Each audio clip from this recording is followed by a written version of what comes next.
Thank you, Madam President. I learned a long time ago never to want to give a speech after that. But I agree with what Senator Warnock said, and the Senate schedule kind of made me do this. So thank you, Madam President. I'm joined on the floor by Senator Warnock, who is one of the principals in our legislation, Senator Bennett, Senator Booker, and Senator Kaine, for their leadership and their work to deliver what is, pure and simple, the largest tax cut for working families ever.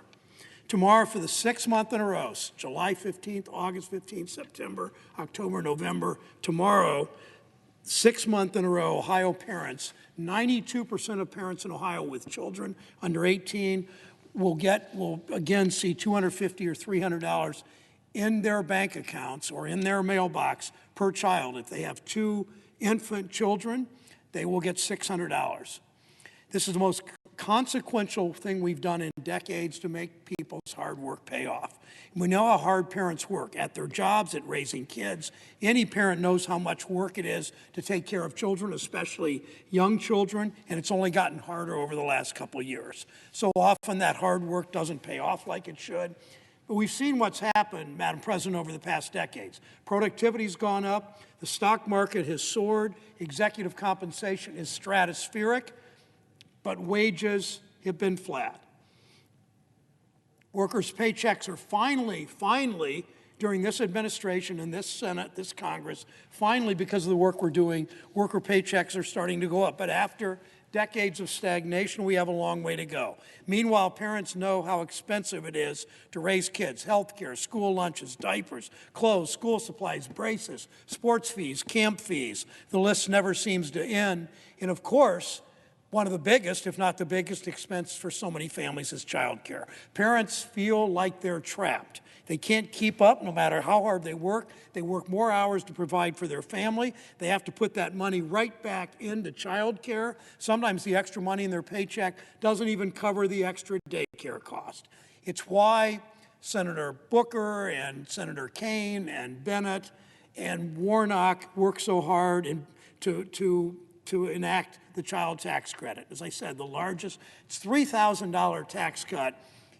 92% of the families in my state with children get at least a $3,000 tax cut. The same in Virginia, the same in New Jersey, the same in Georgia. It's about finally making parents' hard work pay off so that they can keep up with the cost of raising a family. I was talking to Senator Kaine earlier. I know he's going to do some of the same things. Let me share a handful of really quick stories or comments that people have gone on our website and posted at the 15th of the month. Kristen from Columbus says, I'm using this money to pay for daycare for 2 kids at $600 a week. Alex in Cleveland, every penny's going to daycare. 4 kids in daycare, $800 a week. Cece said her tax cut helps her pay for daycare. The same amount is my mortgage payment for 4 days a week. This is so helpful. Courtney from Southeast Ohio in Athens. CDC is slightly more than half the cost of part-time daycare tuition per month. Here in Athens, much appreciated help getting kiddos back into childcare, keeping me and my husband in the workplace. Brittany said daycare. Ellie said daycare.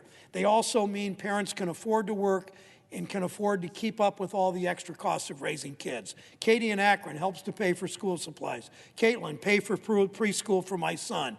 Lindsay, back to school clothes. Fern, preschool for both of them. The rest goes into a savings account for them. Jennifer put away for college tuition. Melissa, I use part of it to buy school uniform pieces for my 4-year-old. Maya, food and school supplies. These parents are all working hard to provide for their families and raise their kids. They're working a whole lot harder, Madam President, than the CEOs and the hedge fund managers who, it looks like under Build Back Better, may continue to get some of their tax cuts, their tax preference, if you will. It's a lot harder for these workers than the CEOs and the hedge fund managers and Swiss bank account holders that are always getting tax cuts from politicians in this building.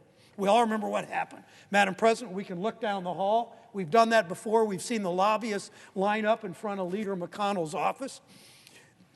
line up in front of the politicians who always do their bidding, pass their tax cut for the wealthy and for corporations that outsource jobs. And you know what, Madam President? They told us 4 years ago when those tax cuts for the rich passed, they said, oh, it's going to trickle down and help everybody else. We'll hire more people, we'll raise wages.